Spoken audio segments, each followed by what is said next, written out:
When 72-year-old Harold James Brennan and his 68-year-old wife, Margaret Rose, were betrayed by the 5 children they had raised and sacrificed everything for, and left to die like beggars under the Queensboro Bridge in New Product, York.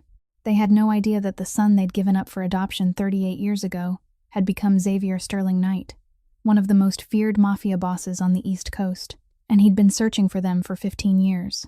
This elderly couple had worked themselves to the bone for 4 decades, Harold as a carpenter and Margaret in a textile factory, giving their 5 children, Brandon, Tyler, Chelsea, Amber, and Travis, every opportunity they never had. But when those children became successful, they grew ashamed of their poor parents and cruelly cast them out to sell their childhood home for profit. What Harold and Margaret never told their 5 children was that, 38 years ago, long before their lives were stable, they had been blessed with a baby boy, but the crushing poverty and social pressure of that time forced them to give that newborn away together, a secret they buried for nearly 4 decades, until fate brought him back in the most unexpected way. Enter Jade Amelia Winters, a 27-year-old woman with haunted green eyes who worked 3 jobs just to survive. And when she found the elderly couple freezing on the streets, she gave them her last $20 and a place to sleep, despite barely having enough for herself. Because Jade understood abandonment, she'd lost her own 3-year-old daughter and survived years of brutal abuse at the hands of a monster. But here's where the story takes a shocking turn. Because 5 years ago, Xavier killed that monster, Dmitry Volkov, a rival Russian mob boss who happened to be Jade's husband, in a bloody gang war that accidentally freed her from a living hell. And neither Xavier nor Jade realized their paths had crossed in blood and violence long before they met again. When Xavier discovers that the fragile woman who saved his parents is connected to his darkest hour, and when his 5 siblings learn that the terrifying Mafia boss protecting their parents is the brother they never knew existed, everything they thought they knew about family, loyalty, and redemption will be shattered. If you want to know what happens when Xavier's past collides with his present, hit that like button, share this story, and subscribe because you won't believe what happens next. But the real question is, when a powerful enemy from Xavier's world discovers his weakness and comes for the 3 people he's finally learned to love, will he choose his criminal empire or the family he's spent his entire life searching for? A November night in Queens was cold enough to numb the bones. A thin drizzle kept falling over dark streets piled with trash and broken dreams. And it was in that night, when a glossy black Rolls-Royce Phantom slid through the poor neighborhood like a luxurious ghost drifting through ruin, that Xavier Sterling Knight saw something that made the hand on his steering wheel tighten with a strange sensation he couldn't explain. Outside a grocery store that had been closed for a long time, 3 figures were huddled beneath a narrow awning, 2 elderly people with soaked, ragged clothes and a thin young woman trying to shield them with her flimsy coat. But it wasn't the poverty that made Xavier stop. It was the 3 thugs standing in front of them with cruel smiles. The leader, a hulking guy in a drenched hoodie, was gripping Harold by the collar, his voice slicing through the rainy night like the growl of a wild animal. "Old man, I know you still have a few bucks in your pocket. Hand it over if you don't want your wife to get hurt." While the second thug was pinning Margaret's arms down despite her weak cries, the third, a pimply-faced kid, lunged forward to grab Jade's hair until she suddenly stepped between them, her voice shaking but firm. "Let them go. I'll give you money. Everything I've got." Xavier killed the engine and stepped out in a black Armani suit without a single wrinkle. Rain dotted his shoulders, but he didn't care. His cold blue eyes locked onto the 3 thugs with a lethal calm that anyone in the underworld would recognize instantly. But these 3, stupid men who only knew how to bully the weak, had no concept of the death walking toward them one step at a time. He didn't say a word. No warning. Xavier needed only 2 seconds to close the distance, seize the right arm of the leader still clutching Harold's collar, and twist. It was a lightning snap, and the crack of bone rang out cleanly in the night, the man's scream drowning even the rain. Before the other 2 could react, before their small brains could even register what was happening, Xavier let the leader drop to the pavement like a bag of garbage, then swept his gaze to the remaining 2, with a wordless message so clear it was terrifying. Run or die. They chose to run, leaving the leader behind as he clutched his broken arm and sobbed. And that leader, after meeting Xavier's eyes with their absolute lack of emotion, also dragged himself away in agony and total panic, leaving a smear of rainwater and blood on the freezing sidewalk. Jade stood frozen, her heart pounding as if it wanted to tear out of her chest, staring at this stranger with horror tangled with another strange feeling she didn't dare name, while Harold and Margaret clung to each other, trembling, not knowing whether to fear or thank the man who had saved them with such frightening brutality. Xavier turned back, and for the first time he looked straight into Jade's haunting green eyes, then down at the two elderly people shaking uncontrollably, and something in his chest, something he'd thought had died long ago, suddenly stabbed with pain. His voice was cold but precise. "My name is Xavier Knight. I need people to take care of my penthouse in Manhattan. The two elderly ones will do light work. Pay is $5,000 a week. Private luxury accommodations, full meals, free medical care." He looked at Jade. "And you'll be their primary caretaker. Pay is $8,000 a week, all expenses covered." Jade took a step back. The instinctive wariness she had from years of Dimitri's abuse wouldn't let her trust any man, especially a man who had broken someone's arm in 2 seconds without blinking, and her voice trembled. "Why are you helping us? What do you want from us?" But before Xavier could answer, Margaret suddenly collapsed, her weak legs finally giving out under the cold and the fear. Harold cried out, "Margaret!" then turned to Jade. "Jade, please help her." Jade had no time left for doubt. She rushed forward and lifted Margaret up, feeling the woman's body was ice cold, and when she looked up at Xavier with desperate eyes, he was already there. He scooped Margaret into his arms as gently as if she weighed no more than a child, and walked toward the Rolls-Royce, his voice leaving no room for negotiation. "Get in the car, all 3 of you. The hospital, or my penthouse. You've got 10 seconds to decide, but if you let her die out of pride, I won't forgive you." Harold looked at his wife shivering in the stranger's arms, looked at Jade with pleading eyes, and Jade, who had been forced to choose between pride and survival too many times, gave a small nod, her voice thick. "We'll go." Not because she trusted him, not because she hoped, but because in the cold rain of Queens, they had no other choice. The Rolls-Royce glided from Queens to Manhattan, as if it were moving between 2 different worlds. One side, a desperate poverty of aging buildings and dim streetlights. The other, a skyline of glittering towers, as if money could erase every shadow. In the back seat, with its soft, luxurious leather, Jade held Margaret close while she shivered, and Harold sat beside them, not daring to look at the cold face of Xavier in the front. No one spoke for the entire 20-minute drive. There was only the quiet hum of the engine, and the ragged breathing of 3 people trying to understand what kind of world they had just stepped into. When the car stopped in front of Knight Tower, a sleek black glass building rising 45 stories, a bright gold K logo blazing at the main gate, a tall man of about 42 in a gray suit with a stern face was already waiting at the entrance. Xavier gave a single nod, and the man stepped forward to open the car door, his voice low and warm but threaded with authority. "Boss, everything's been prepared as you asked. Dr. Sinclair is waiting upstairs."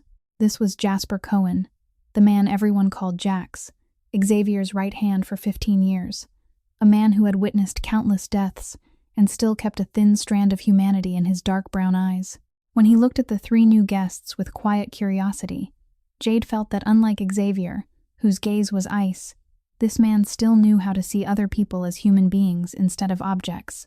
The private elevator reserved for the penthouse rose smoothly to the 45th floor, in a silence so thick it felt suffocating, and when the doors opened, Jade had to close her eyes for a second because she couldn't believe what she was seeing.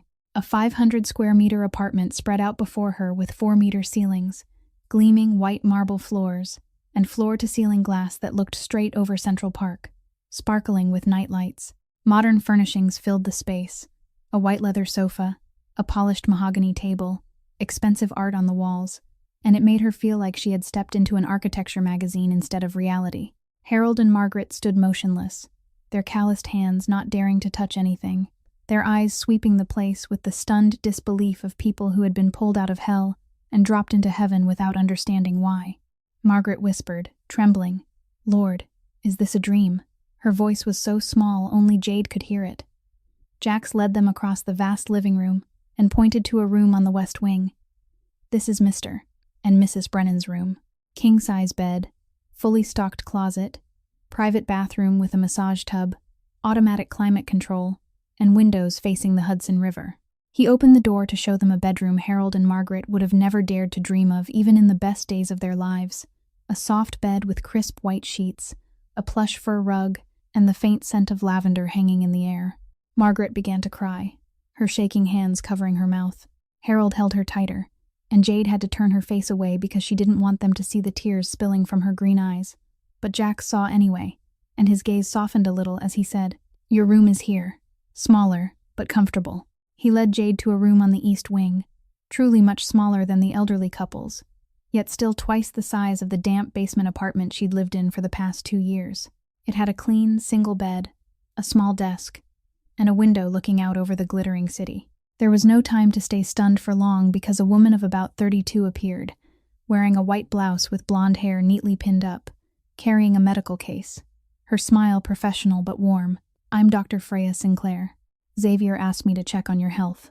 Over the next half hour, she carefully checked Harold and Margaret's blood pressure, heart rate, and temperature, prescribed medication for his heart condition and her arthritis, and explained in detail the nutrition and rest they needed. Everything was free. Everything was paid for by Xavier.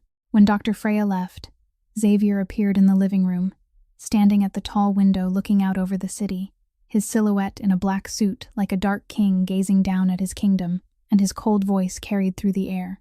"I have 4 rules you must follow without exception. First, you don't leave this penthouse without my permission. Second, you don't ask about my work no matter what you see or hear. Third, you never step into my private office in the North Wing. Fourth, any needs from food to clothing go through Jack's. No one contacts me directly unless I allow it." Jade swallowed, feeling as if she were inside a golden cage, luxurious but still a cage. But when she thought of the 2 elderly people trembling beside her, she nodded. "We understand." Xavier turned and looked straight into her eyes for the second time that night. His cold blue gaze seemed to want to pierce through her soul, and then he walked away into the North Wing without another word. When Xavier disappeared behind the door of his private office, Jax let out a quiet sigh and turned to Jade, his voice lower, more serious. "I need to speak with you alone." He led her out onto the large balcony where the November wind tore at her hair, and under the city lights, Jax looked at Jade with worried eyes. "You need to understand that Xavier isn't a good man. He's one of the most dangerous men on the East Coast. He has countless enemies who want him dead, and anyone near him becomes a target. That's why those rules exist, not to imprison you, but to protect you from people who wouldn't hesitate to torture an old woman or kill an innocent girl just to hurt Xavier." Jax's voice trembled slightly as he went on. "There's a man named Anatoly Petrov, a Russian mafia boss, trying to destroy everything Xavier's built, and if he learns you exist, you won't live through the night." And Jade, who had lived with a monster before, who knew the sound of violence and the taste of death, looked into Jax's eyes and saw the terrible truth there. They had escaped one hell only to step into another. The only difference was that this hell had marble floors and a view of Central Park. On the first night in a room that was luxurious yet unfamiliar, Jade lay on a soft bed she'd never once experienced in all 27 years of her life, staring up at the high ceiling while faint city light seeped through the window and painted strange shapes across it. And even though her body was exhausted from 3 back-to-back jobs and the horror of tonight, her mind couldn't stop circling the man who had saved them with brutality so chilling it made her skin crawl. The way he'd broken someone's arm as if snapping a dry branch. The cold blue eyes that held no emotion as they watched another person's pain. At 2 o'clock in the morning, when sleep still wouldn't come, Jade sat up and pulled out her old phone with its cracked screen from the pocket of her damp jacket that had finally dried. With shaking hands, she opened the browser and typed, letter by letter, Xavier Sterling Knight, then hit search with a heart pounding like a drum. What appeared on the screen made the blood in her body feel like it froze. Hundreds of articles with horrifying headlines. Xavier Knight, the mysterious mafia boss of the Knight Syndicate. 47 murders never proven. The most dangerous man on the East Coast. And blurry photos taken from a distance of a man in a black suit stepping out of buildings, his face always swallowed by shadow. Jade recognized him instantly. The man was only a few walls away. Her fingers trembled as she scrolled, reading line after line as her terror rose. About bloody gang purges, about legitimate businesses masking illegal operations, about whispered rumors that Xavier Knight could erase a family in a single night, and no one would dare investigate. And when she was about to shut the phone off because she couldn't take any more, an article from 5 years ago surfaced with a title that made time stop. Russian mafia boss Dmitry Volkov killed in a Brooklyn shootout. The air in the room seemed to get sucked out. Jade stared at that name. Dmitry Volkov. The name that had become a nightmare through 4 years of her personal hell, and her hand shook so badly she could barely tap the link. It opened to photos of a blood-soaked scene with blurred sections, and one image showed a tall man in a black suit leaving the area, his face turned away, but Jade knew exactly who it was. The phone slipped from her hand onto the plush carpet with a small sound. Her heart hammered so hard she thought she might pass out. And suddenly, without permission, the memory from 5 years ago came crashing back like a tidal wave that tore through everything in its path. She was back in the damp, lightless basement of the house in Brighton Beach, her belly swollen at 7 months, the baby inside giving weak kicks, her wrist chained to a rusted pipe. Dmitry had locked her down there for 3 days because she dared to look another man in the eye at a party. No food, no water, only darkness and the scurry of rats. That night, she heard gunshots upstairs. 1, 2, 10. Like a war erupting right above her head. Shouts in Russian and English. Furniture smashing. Then silence. A silence so terrifying she thought she'd gone deaf.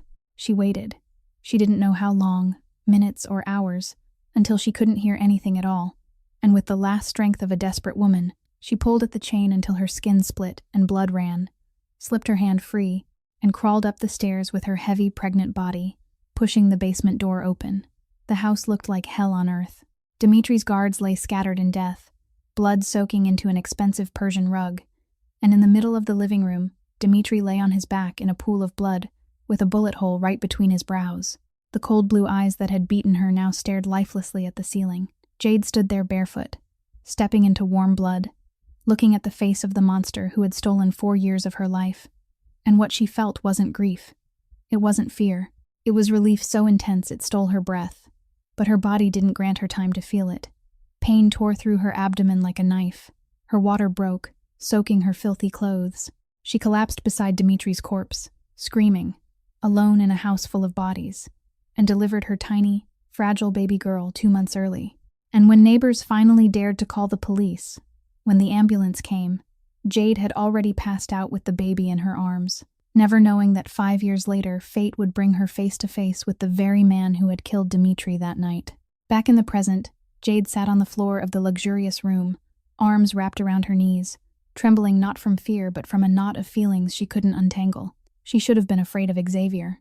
She should have hated him for killing her husband, even if that marriage had been a living hell. But instead, all she felt was a strange relief, as if the universe had arranged for the man who had freed her 5 years ago to appear and save her again, and she didn't know whether she should trust this cruel pattern of fate or run before it was too late. Yet when she thought of Harold and Margaret sleeping peacefully in the next room for the first time in weeks, she knew she couldn't leave. She couldn't abandon them, not even if the man protecting them was one of the most dangerous killers in New York City.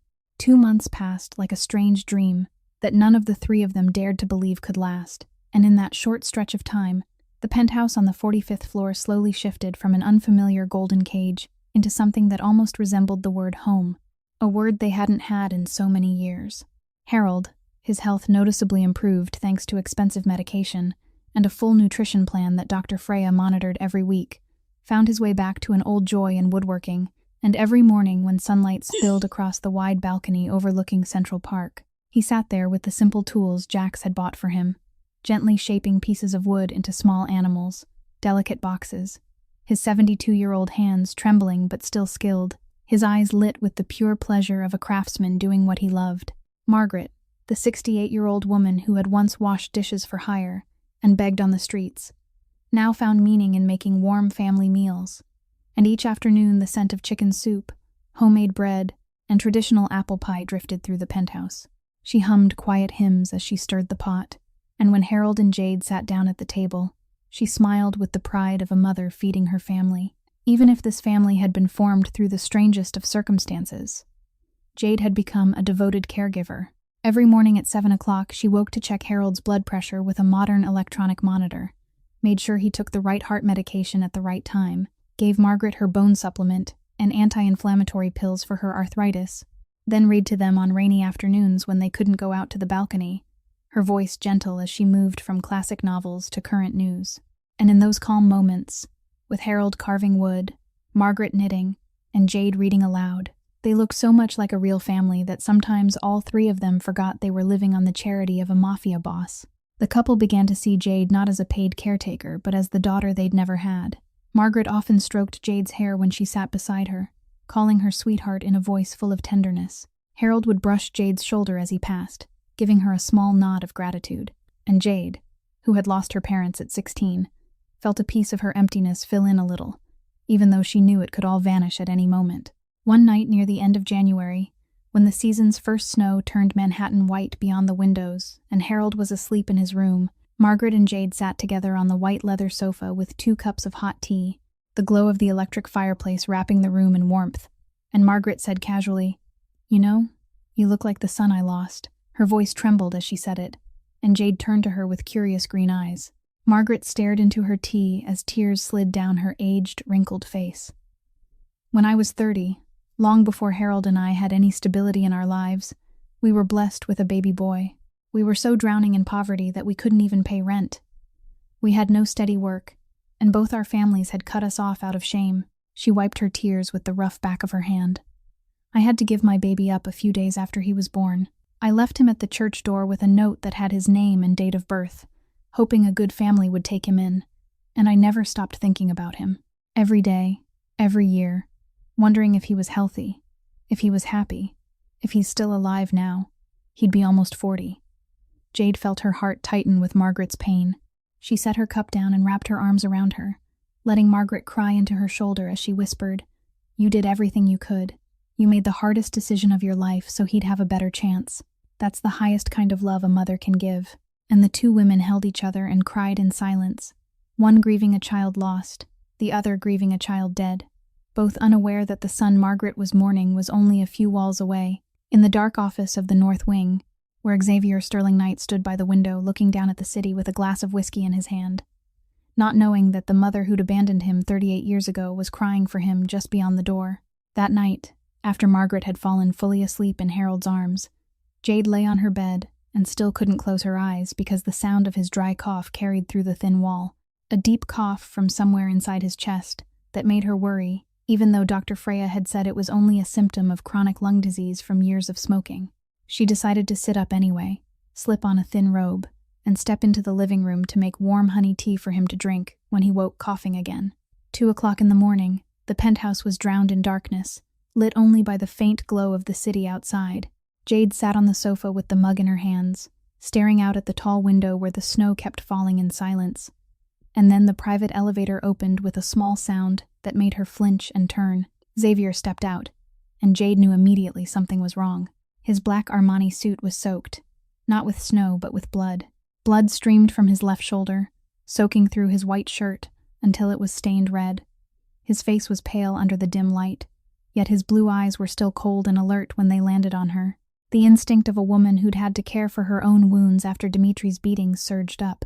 Jade set the tea down and hurried toward him, not thinking about Rule 3, not thinking about who he was or what he'd done, only seeing someone bleeding too much. Her voice was tight with alarm. "You're hurt. We need to call a doctor right now." But when she reached out to steady him, Xavier shoved her back with a sharp movement, his voice like ice. "Don't touch me." Jade stepped back, but she didn't retreat. Her green eyes locked on his cold blue ones without fear. "That's a gunshot wound in your shoulder. If you don't bandage it now, you'll lose blood. And if you die, who takes care of Harold and Margaret? Who pays me? Who protects us from Anatoly Petrov, the one Jax warned about?" The blunt, practical chill in her words seemed to slip through Xavier's armor. And for the first time that night, something like surprise flashed in his eyes.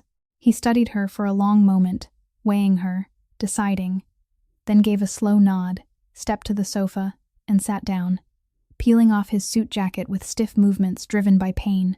Jade rushed to the bathroom for the large first aid kit Dr. Freya had left, clean towels, warm water, then returned and dropped to her knees in front of him with her heart pounding. When she cut away Xavier's blood-soaked shirt, the wound showed clearly, a clean pass through his left shoulder.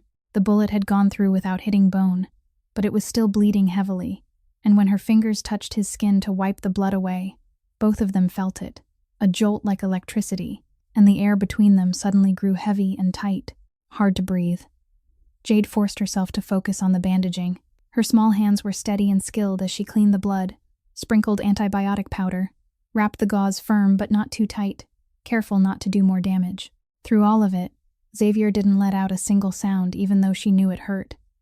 He only sat still, watching the crown of her head with a strange look he didn't understand himself.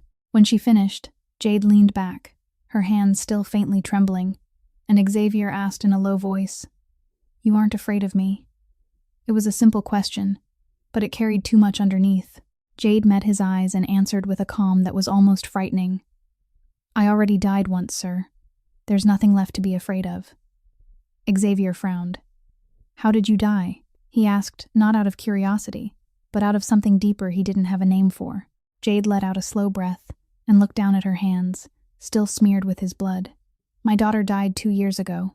She was only 3. A congenital heart condition. I didn't have the money to save her, and when she died in my arms, part of me died with her." The room went so still it felt dangerous. Only the soft fall of snow outside the glass and the sound of their breathing. Xavier looked at this thin woman with a feeling he'd never known in all 38 years of his life. Something that felt like empathy, like understanding, and for the first time since he'd been a child in an orphanage, the coldness in his eyes loosened, just a little. He didn't speak. He didn't comfort her or promise anything. But the way he looked at Jade shifted, from a meaningless stranger to someone who understood what it meant to lose. And when Jade stood to leave, he said quietly, "Thank you." 2 simple words that people in the underworld rarely ever heard from Xavier Sterling Knight. Jade turned and looked at him one last time before she disappeared into the darkness, leaving him sitting alone with his shoulder wrapped in fresh bandages and a heart beginning to feel something other than cold. 3 days after the night, Jade bandaged Xavier's wound. When his shoulder had begun to heal thanks to strong antibiotics and Dr. Freya's professional care, his phone rang at 8 o'clock in the evening while he was sitting in his private office on the 42nd floor of Night Tower, looking out over Manhattan drowned in night, millions of lights scattered like stars fallen to earth. And when he saw the name Regina Hawthorne on the screen, his heart began to beat faster in a way that felt abnormal. Regina's voice came through the speaker, trembling. This 45-year-old woman had worked as a private investigator for 20 years, and she had never heard her own voice shake like this when calling a client. "Mr. Knight, I have the DNA results." She paused as if she had to gather courage. "I compared the hair sample you provided with the hair samples from Mr. Harold Brennan and Mrs. Margaret Brennan taken from the brush in their bathroom, as you requested. And the result is..." Her voice caught. 99.7% match, Mr. Knight. They're your biological parents. There's no doubt." Xavier stood still as stone. The phone clenched in his hand so tightly his knuckles went white, staring at the window without truly seeing anything. 15 years.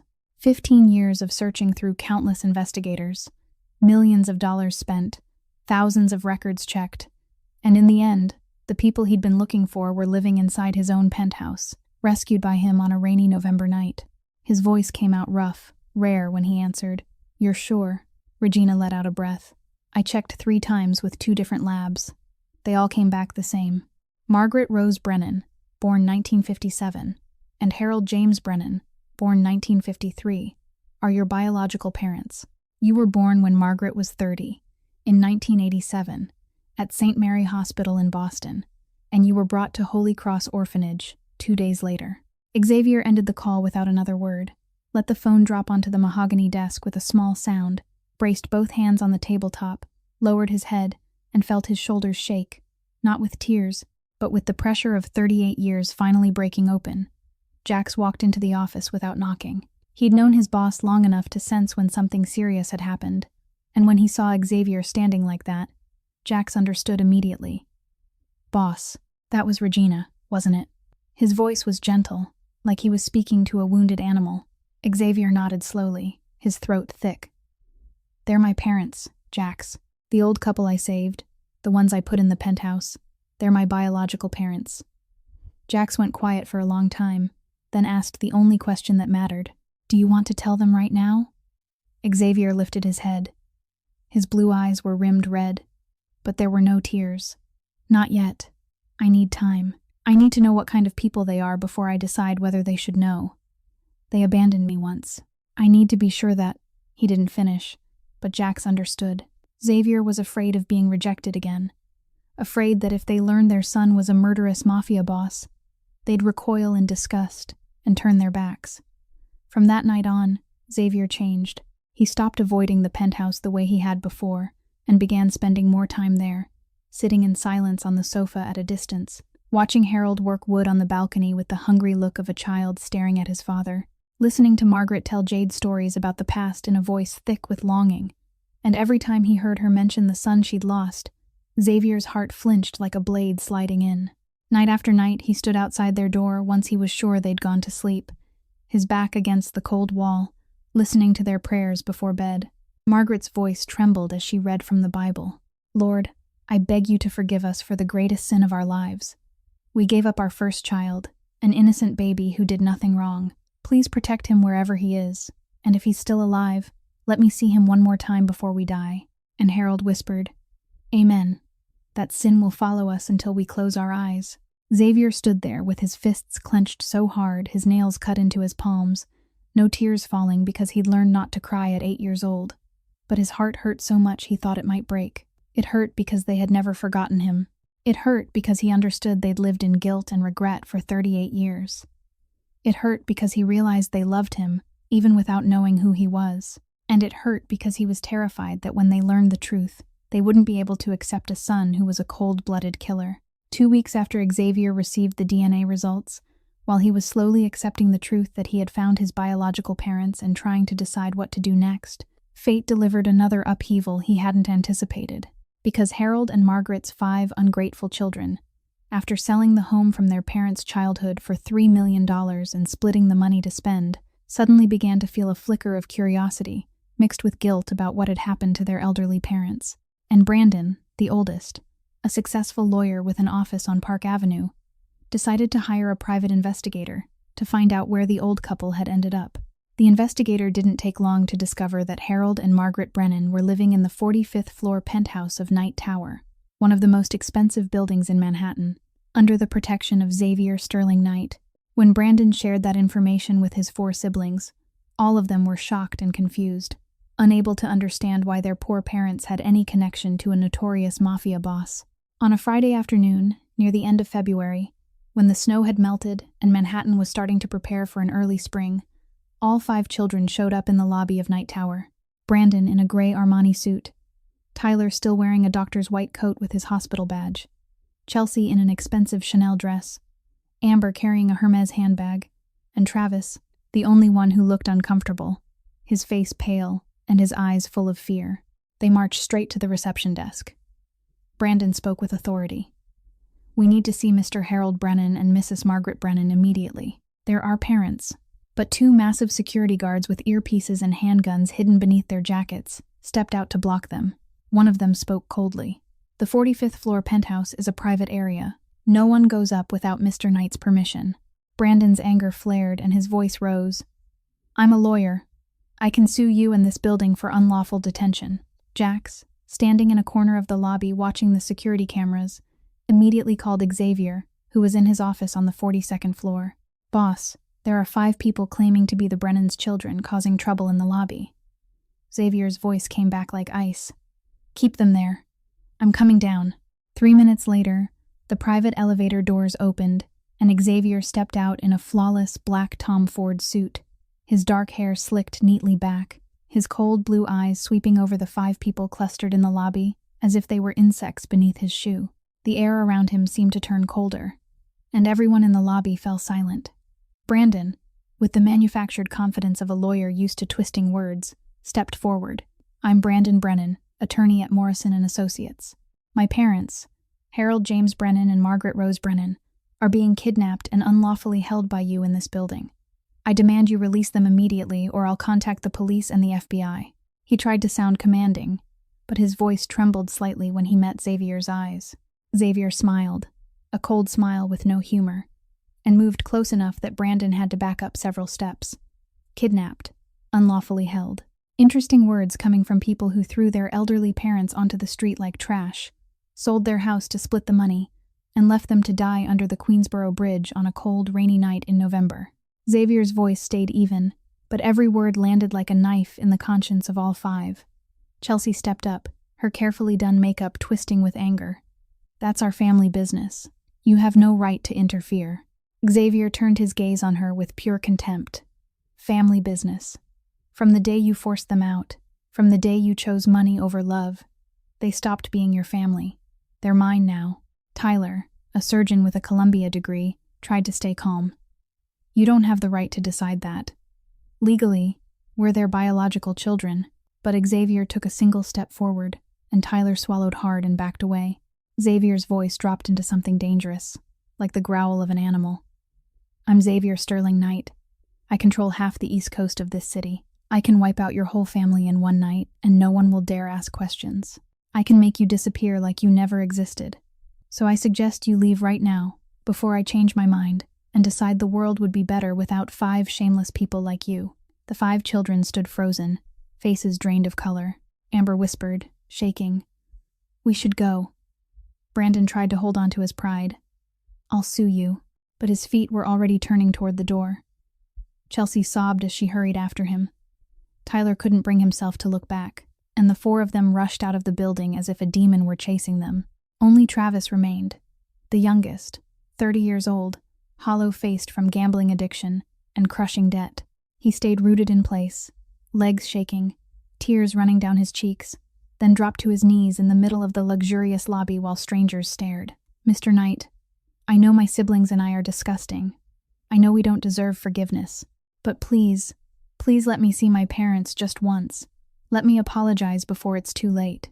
I'll do anything you want." His voice broke so badly he could barely get the words out. Xavier looked down at the man kneeling in front of him, a brother he hadn't even known existed until a few weeks earlier. And one part of him wanted to forgive, wanted to say yes. But the larger part, the part that had lived in darkness for 38 years, the part that had heard his parents cry every night for the sin they carried, couldn't accept an apology that came this easily. His voice stayed cold. "It's not enough. The pain you caused them can't be erased by cheap tears. Go home and live with what you've done. If one day you truly regret it, and you prove it, maybe then I'll consider it." While Travis was still on his knees in the lobby of Night Tower with tears of regret, and Xavier walked away, leaving him alone with a guilt that couldn't be washed clean, somewhere else in Manhattan. In the 20th floor, presidential suite of the Plaza Hotel, with a view over Central Park, Anatoly Petrov sat in an expensive leather chair with a glass of pure Russian vodka in his hand, his cold blue eyes fixed on a spread of surveillance photos scattered across the wooden table in front of him. Anatoly, 55, with silver hair slicked neatly back and the angular Slavic face of a man built for cruelty, was the new generation Russian Mafia boss who rose after Dmitry Volkov's death 5 years ago. And for the last 5 years he had quietly rebuilt Dmitry's empire with one single objective: revenge against Xavier Sterling Knight, the man who had killed his mentor and closest friend during the bloody purge in Brooklyn. Over the last 3 months, Anatoly had assigned men to track Xavier's every move, and what he discovered pulled a vicious smile across his mouth.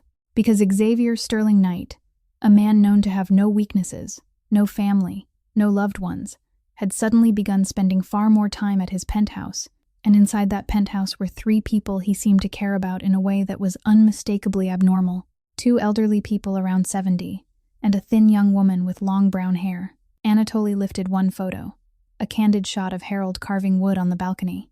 Another showed Margaret cooking in the kitchen. The third showed Jade buying vegetables at a nearby farmer's market, 2 of Xavier's security men following close behind. In Anatoly's mind, the pieces began to slide together into a perfect picture of Xavier Knight's fatal weakness. He picked up his phone, hit speed dial, and his low voice, heavy with a Russian accent, filled the room. "Yuri, get up here now." 5 minutes later, Yuri Volkov, Dmitry's cousin and Anatoly's most trusted right hand, walked into the suite with a hard face and a long scar running from his forehead down to his left cheek, a souvenir from a knife fight last year. Anatoly pointed at the photos. "Look at this. I've found the way to bring down that dog Xavier Knight. These 3 are clearly family or people he cares about. If we take them, he'll have to choose between his empire and their lives." Yuri frowned. "You're sure this is his weakness?" "Xavier Knight never has family." Anatoly shook his head. "That's exactly why it's suspicious.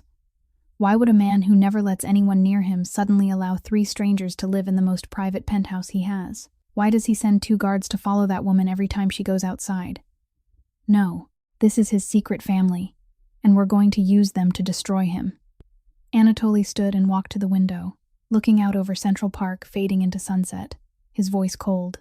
Prepare 12 of our best armed men, the ones who aren't afraid to die. AK-47s and Glock pistols. I want all 3 taken alive. Don't hurt them unless you have to. We need them breathing as bait. He turned back to Yuri. Night tower security is too tight. We can't enter through the front doors or the elevators. But I bought a building maintenance engineer. He says the ventilation system from the 44th floor can lead up to the 45th. We'll go in that way at 2 a.m, when security is at its lowest. Yuri nodded, his eyes bright with the excitement of a man about to do what he did best. And after we take them, boss. Anatoly smiled without warmth. Then Xavier Knight will choose. Either he hands over all of Brooklyn territory he stole from Dmitri 5 years ago, plus the port zone at Red Hook, and control of the drug shipping line from Mexico, or these 3 will die in the most painful way possible. And it won't stop there. I'll humiliate him in front of the entire New York underworld so everyone sees Xavier Sterling Knight isn't unbeatable. He's just a weak man the moment someone he loves is threatened. Anatoly's voice was thick with hatred and the hunger to avenge his dead friend.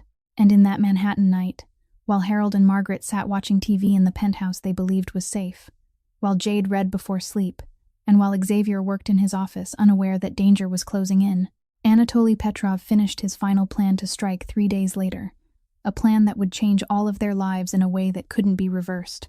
2 nights after Anatoly finalized his attack plan without anyone in the penthouse knowing, while Manhattan sank into the deep sleep of March and cold winds slid through the seams of high-rise buildings, Jade lay on her bed in her small room and still couldn't fall asleep even though her body was exhausted. Because tonight was like every other night for the last 2 years.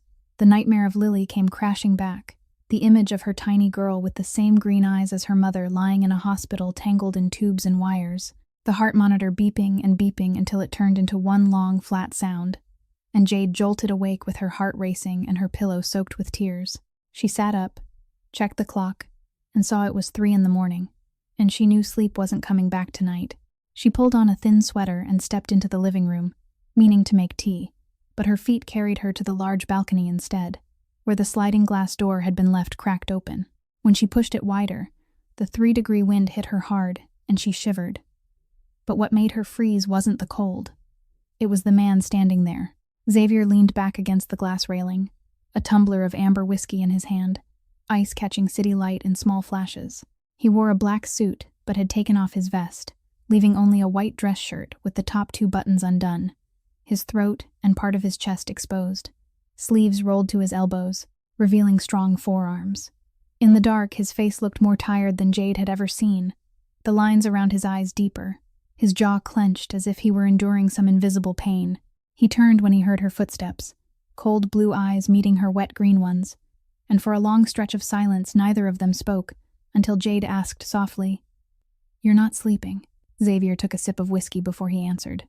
"Men in my line of work don't get to sleep deeply. 1 second of carelessness can be the last second of your life." Jade moved a little closer, stopping a few steps away, arms wrapped around herself for warmth, staring out over Manhattan glittering to the horizon. "Are you lonely?" The question surprised even her. Xavier looked at her with something unfamiliar in his gaze. Not cold, but more like recognition. "You're lonely too," he said, not as a question, but as a fact that couldn't be denied. Jade nodded slowly, her voice shaking, not only from the cold. "It's been 5 years. Since Dmitri died and my daughter left, I've lived alone. No one. Nowhere I belong. Just working and surviving day by day. And maybe because the night was too late, because the air was too quiet, because they were both lonely people who'd found each other in the dark." Xavier asked something he had never asked anyone. "Tell me about your daughter." His voice sounded strangely gentle. Jade swallowed and tears started sliding down her cheeks again, unstoppable. Her name was Lily. She had green eyes like mine, soft brown hair, and she loved red roses. Every time we walked past a flower shop, she'd point and laugh, her voice like a bell. Her throat tightened. She died when she was only 3, a congenital heart condition. The doctors said she needed surgery immediately, but it cost $200,000. I didn't have it. I tried to borrow everywhere, but who lends money to the widow of a Mafia boss? And all I could do was watch my baby get weaker day by day until her heart stopped in my arms at a Brooklyn charity hospital. Jade broke into sobs. I'm the worst mother in the world. I couldn't save her. I let her die because I was poor. What happened next shocked both of them. Xavier set his whiskey down on the railing, stepped close, and for the first time in 38 years, he touched someone with gentleness. His thumb brushed a tear from Jade's cheek, and his voice dropped low. You did everything you could. You loved your daughter with everything you had. That's the only thing a child truly needs. Not money or expensive hospitals, but a mother's love. And Lily had that until her last second. Jade looked into Xavier's eyes and saw a pain like her own hidden behind the ice, and she whispered, like Harold and Margaret inside.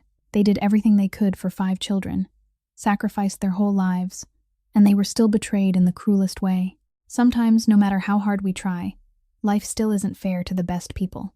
Xavier stayed silent for a long time, his hand still resting lightly on Jade's face. And in that moment, the 2 loneliest people in this building understood each other without needing words. They were both people who had lost too much, who had watched fate's injustice up close, who had lived in darkness so long that light felt foreign. And in the freezing air of the Manhattan night, with the city asleep below and the stars hidden behind clouds, Jade and Xavier stood closer than they ever had, not in body, but in soul. And for the first time in 5 years, Jade felt she wasn't completely alone anymore, while Xavier, who had built walls around his heart since he was 8, felt a small crack open in that wall. The next morning, after the night on the balcony had created a fragile thread between 2 lonely souls, Jade woke with something unfamiliar in her chest.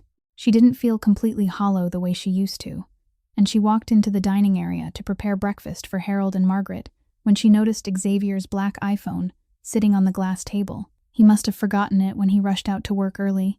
Jade picked it up, intending to place it safely in his room, but the screen lit from her touch, and what appeared in front of her made her heart stop. A PDF file was open, its title bold across the top, Dimitri Volko, Yada Emilia Winter's widow. Confidential investigation report. Her hands began to shake. Logic told her not to look, that this was a violation of privacy. But curiosity and fear pushed her thumb to scroll, and what she read made the world tilt. A detailed file on her from the date of her birth, March 28, 1999. Photos from her high school years. A wedding picture with Dimitri when she was 20, her terror hidden behind a forced smile. Hospital records documenting 3 broken ribs, 1 fractured wrist, countless bruises. Police reports from neighbors, calling about screaming that never led to arrests because Dimitri had money and power. Jade kept scrolling as tears blurred her vision. There was a detailed report about the night Dimitri was killed 5 years ago, including a diagram of the house, the basement location where she'd been locked, the exact timeline of the gunfight from 11:45 at night to 12:15 in the morning. And at the end of the file, a handwritten line in black ink in Xavier's sharp, angular script. I don't regret killing him. He deserved worse. Beneath it was another line. Find her. Make sure she's safe. Jade's heart slammed in her chest, heat rushing to her face. And suddenly everything from the last 3 months carried a different meaning. Xavier hadn't saved them by chance. He'd known who she was from the beginning.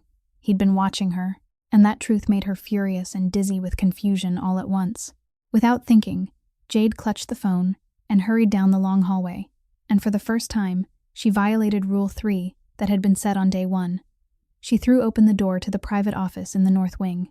Xavier was sitting behind his desk with a laptop and a stack of files, and he looked up in surprise when he saw her.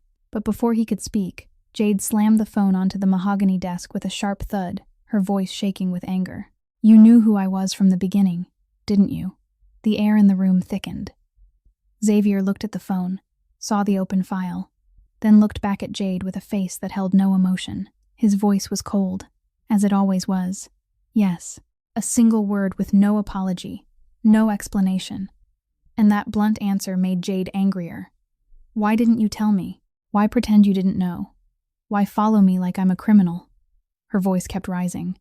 Xavier stood, came around the desk, braced his hands on the edge, his voice still flat. It wasn't necessary. Who you are doesn't change the fact you and the Brennans needed somewhere to live.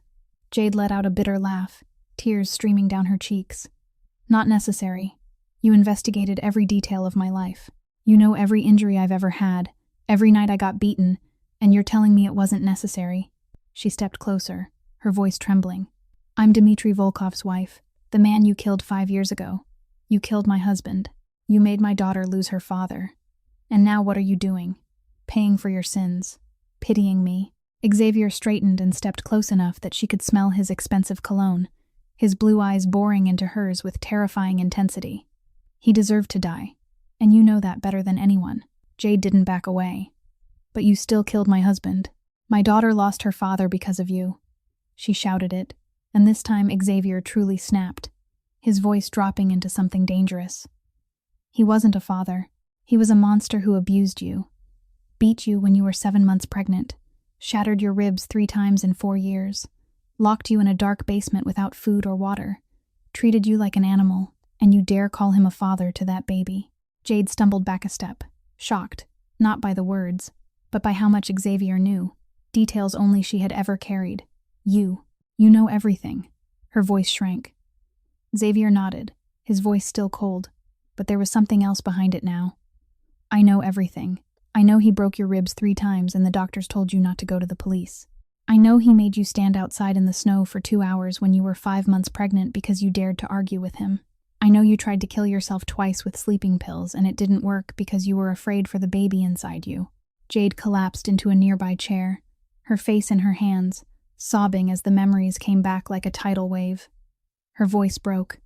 "Then why did you help me?" "Because you pitied me, because you felt responsible." Xavier went quiet for a long moment, then stepped closer, dropped to one knee in front of her so he could meet her eyes at the same level, and gripped her shoulders with a touch that was both strong and careful. "No, because I owe you." His voice trembled for the first time. Jade stared at him through tears. "Owe me what? I don't understand." Xavier drew a deep breath, as if he was forcing himself to say something he had never admitted out loud. "That night, when I went to Dimitri's house to kill him over territory, I knew you were in the basement. I heard you crying through surveillance footage my men hacked. But I still chose to kill Dimitri first. I chose to finish the job first. And when I went down to the basement to find you, you were unconscious, going into premature labor from the stress and terror." His voice caught. "If I'd come 10 minutes earlier, if I'd saved you before I killed him, your daughter might have." He couldn't finish. But Jade understood, and that truth hurt worse than anything she'd ever known. That Lily might not have been born early, might not have had a heart condition so severe, might still be alive if Xavier had chosen differently. They sat there in a dense silence. Jade cried without stopping. Xavier stayed kneeling in front of her with his head bowed. 2 lonely people carrying pain and guilt over the death of an innocent child. And in that moment, through anger, grief, and understanding, an invisible cord tied them tighter than ever. Not through love or forgiveness, but through a shared wound that only the 2 of them could truly understand. The heavy silence between Xavier and Jade after that painful confession about Lily's death shattered with violence when the office door flew open without a knock. Jax burst in, face drained of color, a Glock already drawn from its holster, shouting, "Boss, they're in." 12 armed men came through the ventilation system from the 44th floor. Cameras show they've got AK-47s. Xavier didn't need a second to think. Survival instinct and 30 years of underworld training ignited in him. He sprang up, yanked open the desk drawer, grabbed his loaded Glock 17, then turned and shoved Jade toward the door. Down to 40 through the stairwell in the side corridor. "Take Harold and Margaret. Don't come back." His voice was steel, but Jade heard the worry buried underneath it. Jade ran out with her heart slamming so hard it felt like it might crack. Legs shaking but still pushing her down the long hallway toward the living room. But the moment she turned the corner, what she saw froze her in place. 3 large men in black masks and body armor were restraining Harold and Margaret. One held Harold in a choke from behind, another pressed a gun to Margaret's temple, and the third swept the apartment with an AK-47. Margaret saw Jade and screamed, voice shaking, "Jade, run, sweetheart, run." But nothing inside Jade could run. All she saw were 2 old people who had become her family in danger, and without thinking, she lunged forward, shouting, "Let them go. I'll do anything you want." From the stairwell on the other side of the penthouse, 9 more armed men surged up, and in the middle of them stood Yuri Volkov with his hard face and the long scar down his cheek. He looked Jade over with a cold, measuring stare. "Who are you to Xavier Knight? His lover, his wife. Or just his pet dog? His voice dripped with mockery. Jade clenched her teeth. I'm nobody. Just the help. Let the old couple go. They're innocent. Yuri gave a thin laugh and stepped closer, drawing a Glock 19 from his waistband and aiming it at Jade's forehead. Then it's not necessary. His finger started tightening on the trigger. Time seemed to stop. Jade saw the barrel, saw the flare of intent in Yuri's eyes, and in that split second she thought of Lily. Thought that maybe she'd finally get to see her little girl again. But death didn't come. Something cut through the air like lightning. A combat knife with an 8-inch blade drove straight through Yuri's right wrist with horrifying precision. Bone crushed. The gun clattered onto the marble floor with a sharp metallic ring, and before Yuri could even scream, Xavier appeared from the hallway like a ghost. No gun in his hands, only 2 fists and a body built to kill. 10 seconds. Only 10 seconds.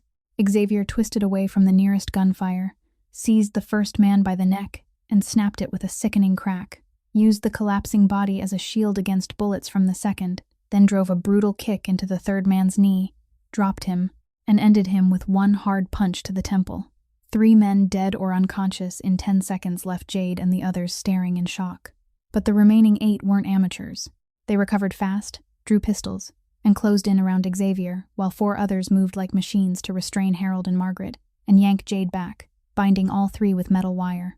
And no matter how badly Xavier wanted to keep fighting, he couldn't risk it with guns pressed to the heads of the 3 people he cared about. Yuri, his right arm still bleeding with the knife still pinned through it, used his left hand to hold up a tablet and start a video call. Anatoly Petrov's face appeared on the screen, smiling with vicious satisfaction. Xavier Knight, I finally found your weakness. Who would have thought a cold, heartless bastard like you would care about 3 nobodies like this? Xavier stood still, eyes locked on the camera with a stare sharp enough to kill. Anatoly, if you touch one hair on their heads, I swear I'll slaughter your entire bloodline. From your mother in St. Petersburg to your 3-year-old niece in Moscow. No one survives. His voice was so cold it felt inhuman. Anatoly only laughed. Cute threat. But you're not in a position to threaten anyone anymore. Here are my terms. You have 24 hours to hand over all of Brooklyn, including 3 ports, 12 warehouses, and every shipping route you control. If you don't, these 3 die in the most painful way imaginable, and I'll film it and send it to the entire New York underworld so they can watch Xavier Knight kneel. Harold and Margaret clung to each other, shaking. Jade looked at Xavier with fear, but also something else, maybe faith that he would save them. And Xavier, who had never felt fear in 38 years, felt it for the first time. Real fear.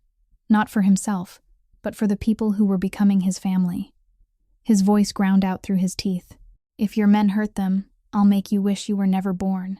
I'll peel your skin off millimeter by millimeter. I'll make you beg to die and I won't let you.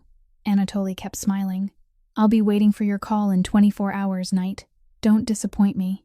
Then, the screen went dark. The 8 armed men moved fast, dragging Harold, Margaret, and Jade toward the service elevator in the back.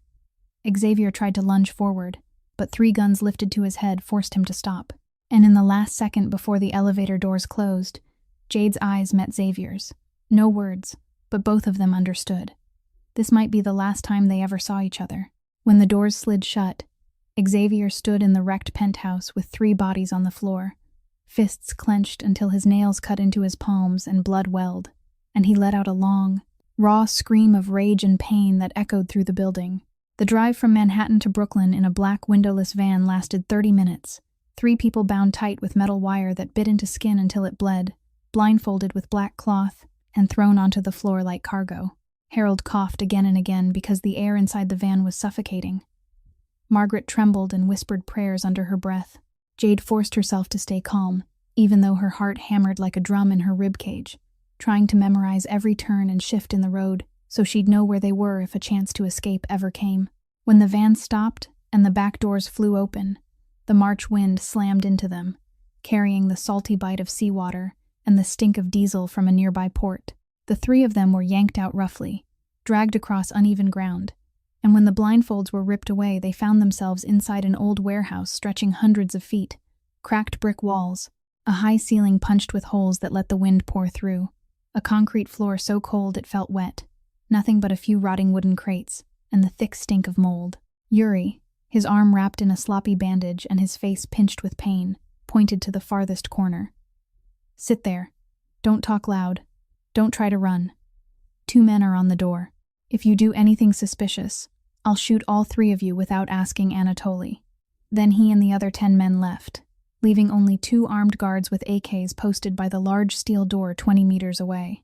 The 3 of them sank onto the freezing concrete, hands still bound behind their backs until shoulders and arms went numb. Harold and Margaret pressed close to share warmth. Jade sat between them, trying to use her smaller body as a shield, blocking the wind that knifed through the holes in the wall toward the 2 old people. Outside, it was 2 degrees, but in this warehouse it felt below 0 because the wind never stopped. Time crawled in silence, maybe an hour, maybe 2, no one could tell, until Margaret whispered, voice shaking from cold and fear, "Sweetheart, we can't let Xavier give up his whole empire for 3 useless old people like us. We have to find a way to tell them we're willing to die so he doesn't have to choose." Jade shook her head hard, her voice fierce even though her lips had turned blue. "You don't understand. Xavier isn't that kind of man. He won't abandon the people he cares about. He'll come for us even if it costs him everything." Harold spoke then, weak and hoarse. "But honey, we're strangers he happened to save. We aren't worth him losing everything for."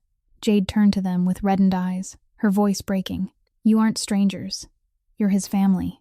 Even if he hasn't said it, I've seen the way he looks at you, the way he pays attention to every meal you eat and every hour you sleep. That's not how a man treats strangers. That's how a son treats his parents." Margaret looked at Jade with understanding, and a small smile touched her mouth even in this nightmare. "You love him, don't you?" The simple question stabbed straight through Jade's chest. She stayed silent for a long time, tears sliding down her cold face. Then she gave the smallest nod, her voice trembling. "I don't know when it started. Maybe the night I bandaged his wound. Maybe the night we talked on the balcony about pain nobody understands.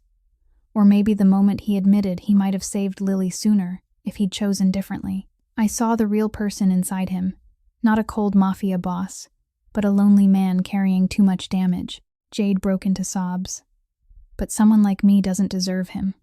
I'm the widow of the enemy he killed. I'm the mother who let her child die. I have nothing to offer him except a dark past and a future that isn't even sure."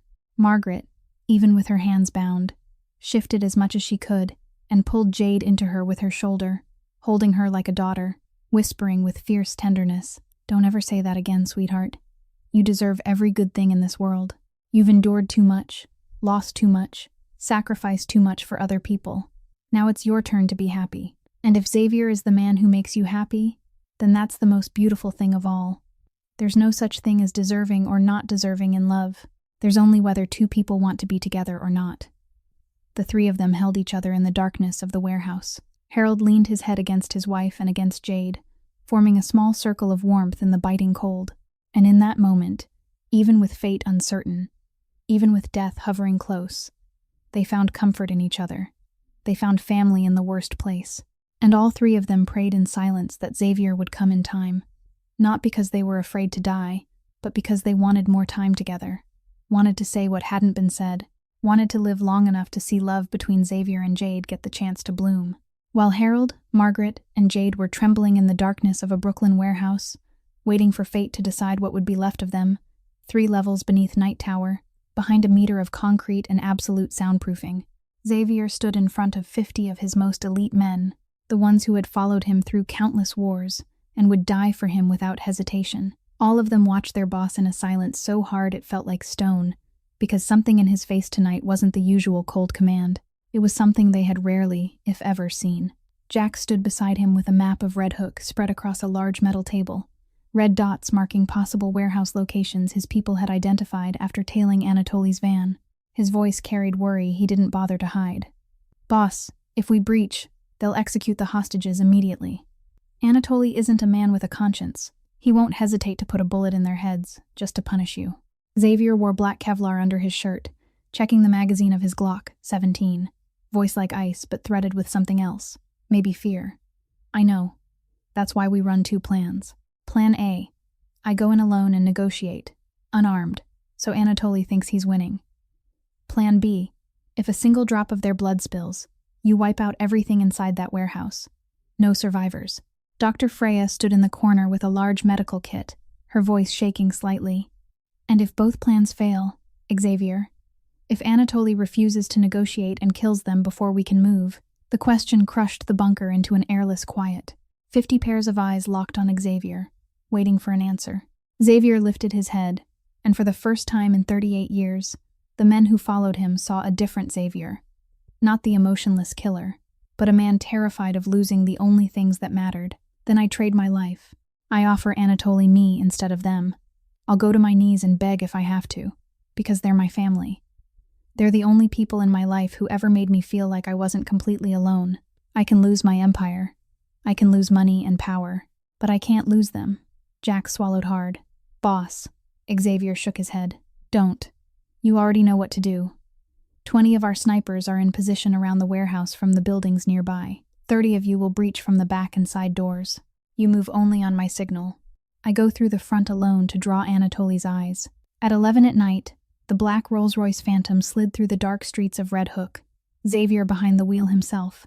No driver, no escort. Alone in a black suit, with no visible weapon. When the car stopped in front of the decaying warehouse with dim light leaking through its seams, he drew in one deep breath and stepped out into the wind that cut like a blade. 2 guards at the door jerked at the sight of him.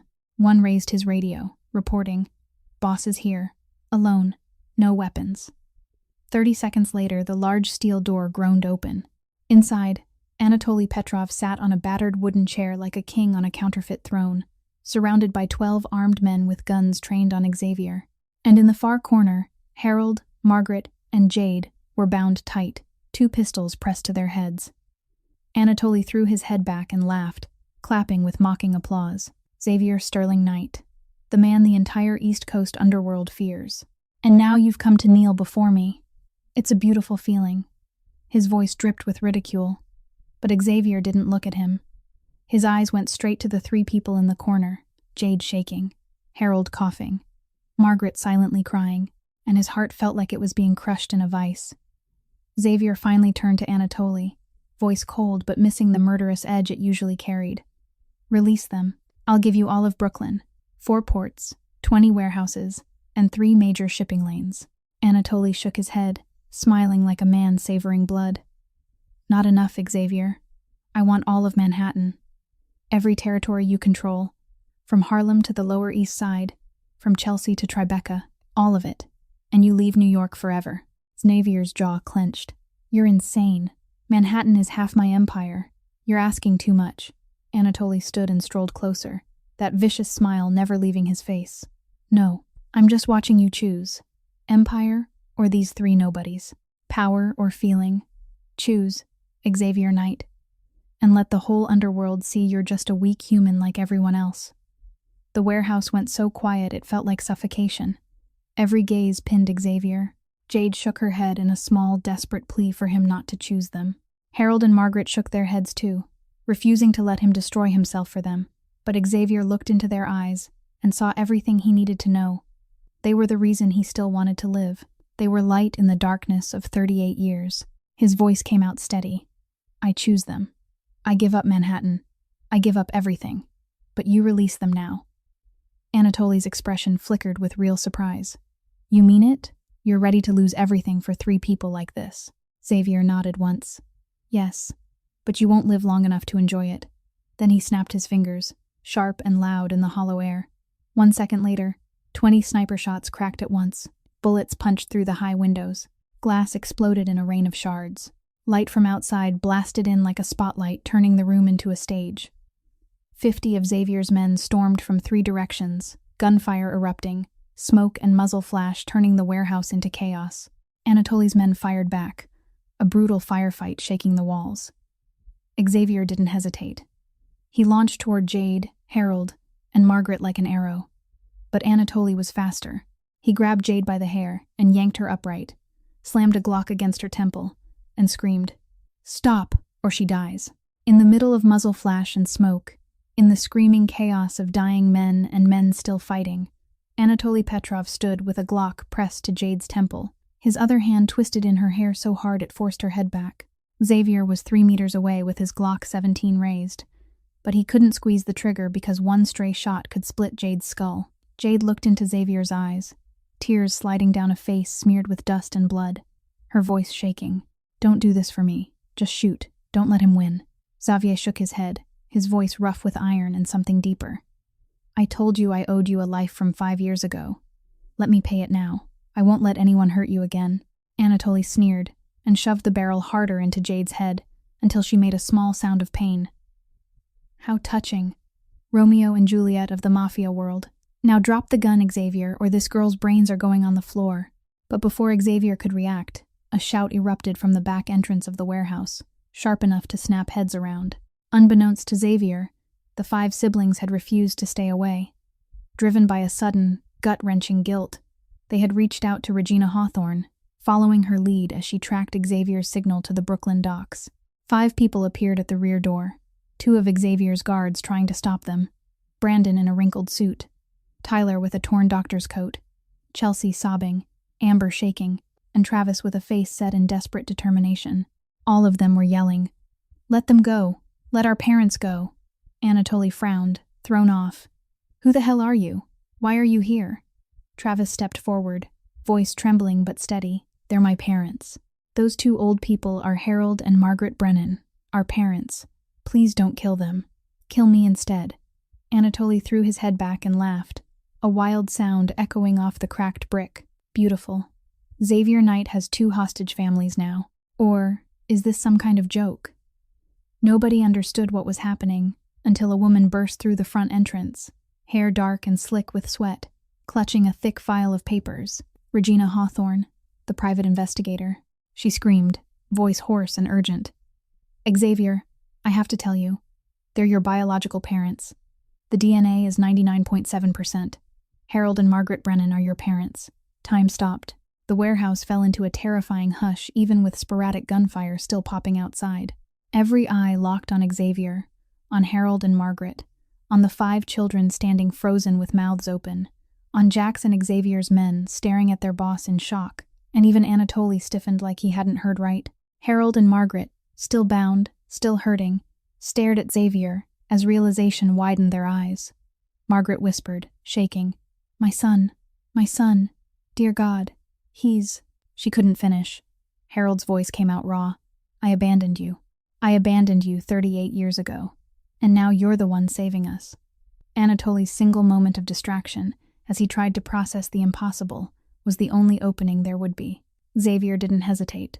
He lifted the Glock 17 and fired one precise shot into Anatoly's right wrist. The bullet shattered bone. The Glock clanged onto the concrete.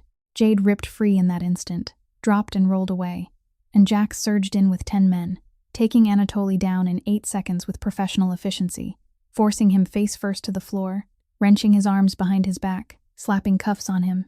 The rescue ended with Anatoly Petrov captured alive. Jade staggered to her feet, trembling, taking in the sudden shift as Anatoly's men either lay dead or surrendered. Then she ran with everything left in her exhausted body straight to Xavier, threw herself into him, holding on so tight it hurt. Xavier let the gun drop, wrapped both arms around her, buried his face in her hair, and his voice shook as he whispered, "You're safe. I'm here. I'm sorry I was late." But it wasn't time for only the 2 of them. Not with Harold and Margaret standing there, wire still biting into their wrists, staring at Xavier with tear-filled eyes as the truth landed in full. Jax cut their bindings quickly, and the moment they were free, Margaret stepped toward Xavier on unsteady legs, her voice breaking. Are you the baby I left at the church 38 years ago?" Xavier slowly released Jade and faced the woman who had given birth to him. For the first time since childhood, his blue eyes went red and wet, and he nodded, unable to form words. Harold dropped to his knees on the cold concrete, his legs no longer able to carry the weight of 38 years of guilt, sobbing, "The son we abandoned, the son we thought we lost forever. And now he's the one saving our lives. Dear God, how can our sin be this big?" Xavier sank down in front of his father, placed both hands on Harold's shoulders, and for the first time his true emotion broke through his voice. Dad, Mom, 2 simple words, holding 38 years of longing, loneliness, and searching. Margaret didn't hesitate. She dropped to her knees and pulled Xavier's head into her chest like he was still a child, crying hard. I'm sorry. I'm so sorry. I didn't want to leave you. I was too poor. I didn't have any other way. I thought you'd have a better life with someone else. I didn't know what you'd have to endure." Xavier held Harold shaking beside them, and for the first time in 38 years, tears streamed down the face of the coldest man on the East Coast. He cried like a boy who had finally found his parents again, his voice breaking. "I'm not angry. I never was. I just wanted to find you. I just wanted to know you were still alive. I searched for 38 years, and now I've found you. That's all I ever needed." The three of them clung to each other on the frozen warehouse floor, blood and tears mixing. Nearby, Jade stood crying. Jax wiped his eyes. 50 of Xavier's men turned their faces away so no one would see their own tears. And the 5 children, Brandon, Tyler, Chelsea, Amber, and Travis, stood at a distance with pale faces, hit by the horrifying truth. The terrifying, powerful man they'd come to fear, Xavier Sterling Knight, was their older brother, the first child their parents had lost, the one who came back to save Harold and Margaret from ruin when the 5 children raised on all that love had betrayed and discarded them in the cruelest way possible. A week after the tear-soaked reunion in that Brooklyn warehouse, after Dr. Freya had examined Harold and Margaret thoroughly and confirmed they'd suffered only minor injuries and shock, after the raw marks on their wrists from the wire had been cleaned and bandaged, after they'd finally slept their first peaceful night since the nightmare, Saturday afternoon settled over the penthouse in a rare kind of warmth. Winter sunlight poured through the tall glass windows and laid soft golden streaks across the white marble floor. Then the doorbell rang. Jax opened the door and found 5 people standing there, hollow-eyed and worn down by a week without sleep. A week of guilt that hadn't loosened its grip for a single second. Brandon, Tyler, Chelsea, Amber, and Travis stood trembling in the doorway, dressed neatly but looking older than they had any right to look. Brandon's voice came out hoarse. "We need to see our parents. Please, give us one chance." Jax held their gaze, saw something real in it, not performance but regret that had chewed through pride, and he turned his head toward the living room where Xavier sat on the sofa with a newspaper in his hands. "Boss, they're here." Xavier lowered his eyes from the print and nodded slowly. "Let them in." The 5 stepped inside a penthouse they'd never been allowed to set foot in, the luxury pressing in on them like a reminder of what they'd tried to steal and what they'd nearly lost for good. And when they saw Harold and Margaret on the sofa across the room, Jade pouring tea with careful hands and a gentle steadiness, something inside them snapped. Brandon moved first. He crossed the marble and dropped to his knees on the cold white floor, and the others followed like a chain breaking, all 5 kneeling, all 5 crying like they'd forgotten how to breathe. Brandon's words came out strangled. "Mom, Dad, we're the worst children on earth. I'm sorry. I'm sorry for throwing you out, for selling the house you grew up in, for caring about money more than everything you sacrificed for me." Chelsea sobbed until her makeup streaked. "We don't deserve to be your children. We betrayed the purest love there is. I hate myself for it." Tyler wiped at his face with shaking fingers. "I haven't been able to eat. I haven't been able to sleep since that night. Every time I close my eyes, I see your faces when we pushed you out." Amber's voice wobbled like it might shatter. "I dreamt you died from cold and hunger every night. I'm losing my mind." And Travis, the youngest, couldn't even get full sentences out. He just choked on his sobs, forcing the words through anyway. Please give us one chance. Just one chance to prove we can change. We'll do anything to make it right." Harold and Margaret sat in silence, their old hands clasped together so tightly their knuckles blanched. Tears filled their eyes, but beneath the tears was a deep pain that didn't vanish just because apologies were finally being spoken. They looked at each other, speaking without words, weighing what mercy would cost them. Xavier stood at the window with his arms folded across his chest, his face unreadable, watching 5 siblings he'd only just learned existed. And inside him there was no forgiveness waiting, only a hard, cold refusal for anyone who had made his parents suffer. Jade rose from Margaret's side and moved toward Xavier, took his hand lightly, her voice soft in his ear. "Forgive them. It's what they need. And it's what your parents need too, if they're ever going to live without carrying this pain forever." Xavier shook his head once, his voice flat. "You're too kind, Jade. They don't deserve forgiveness after what they did." Jade's smile was small and sad. She looked into his eyes and spoke carefully, like she was laying a bandage over something that still bled. Because I know what it feels like to want forgiveness. I was Dimitri's wife. I lived under guilt, thinking I let my child die. If I hadn't learned to forgive myself and accept forgiveness from others, I wouldn't have survived to stand here today. Sometimes, forgiveness isn't because the other person deserves it. Sometimes it's because we need to let go so we can keep living. The silence stretched until it felt like the room itself was holding its breath. Then Margaret stood, slow and stiff, and walked toward her children who still knelt with bowed heads. Her voice trembled, but it carried a quiet authority that made every sound in the penthouse fall away. "Get up." All 5 lifted their faces. Hope and fear tangled together, and rose on unsteady legs. Margaret looked each of them in the eye, tears sliding down the lines of her age-worn face.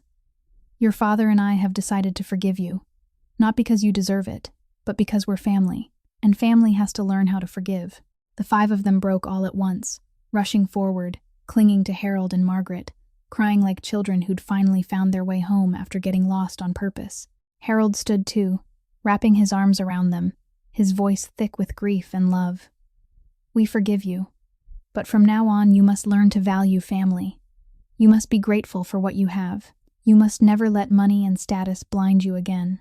And most important, you must accept Xavier as your oldest brother, the son we lost for 38 years and have finally found again."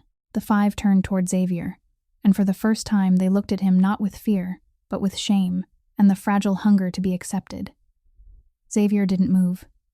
His face stayed cold. He didn't step closer. Jade reached for his hand and tugged gently.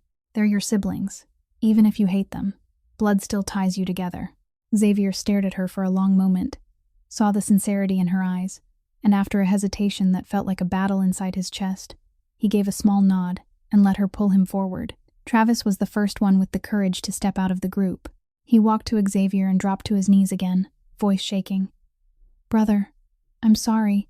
For everything. For not knowing you existed. For hurting our parents so badly that you, the one who should have grown up with us, had to be the one to save them." Xavier looked down at him, saw real regret there, not a performance, and for the first time his voice softened by a fraction. "Stand up. If you really want forgiveness, prove it with what you do from this moment on, not with apologies." That night, after Harold and Margaret had gone to their room to rest with a sense of relief because they'd forgiven their children and found their firstborn again, after the 5 children, Brandon, Tyler, Chelsea, Amber, and Travis, had left the penthouse with a promise to return next weekend and prove through actions that they'd changed, the 45th floor penthouse sank into stillness, with only the faint sound of wind slipping through a crack in the door and Manhattan's shimmering lights outside casting soft, hazy streaks across the white marble floor. Jade stood in her small room, staring at the old suitcase she'd pulled from the closet, the few sets of clothes folded neatly inside, and her heart tightened as she realized it was time to leave, because her job was done. Harold and Margaret now had their real family to care for them, and she, Jade Amelia Winters, no longer had any reason to stay. She stepped out onto the balcony, hoping the cold air might dull the ache in her chest. But when she slid the glass door open, she saw Xavier already there, one hand resting on the railing, looking out over the city with a thoughtful, weighted expression, and when he heard her footsteps, he turned, his gaze no longer as icy as it used to be. Xavier watched Jade in silence for a long moment, then asked in a low voice edged with worry, "Will you stay?" A simple question carrying everything he didn't dare say out loud, and Jade felt her heart pinch harder, turning her face away because she couldn't bear to look at him. I finished the work I was hired to do. Harold and Margaret have their real family now. Their 5 children will take care of them. They don't need me anymore. I think it's time I should go." Xavier moved closer with decisive steps and gripped Jade's shoulders, forcing her to turn back toward him, his blue eyes locking onto hers with a heat that felt like it could burn through anything. "You are family. Not them, not those 5 children, but you. You were with them when it was the hardest. You gave them love when nobody else did. And you've become my family too."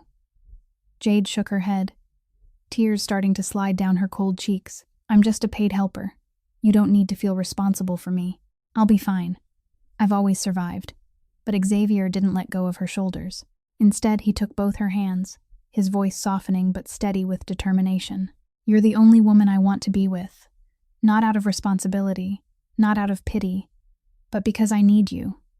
Because when I'm with you, I don't feel completely alone anymore, because you understand me in a way nobody else can." Jade trembled, body and voice alike. "But my past, you know it. I was Dmitry Volkov's wife. I lived with your enemy. I'm not clean, not untouched. How can you want someone like me?" Xavier shook his head hard and pulled her closer until their breaths mingled. "The past doesn't matter, Jade. What matters is where you want to be from now on, how you want to live, and if it's possible, do you want to be with me?" Jade broke into sobs, months of bottled-up emotion spilling out all at once. "I want to be here.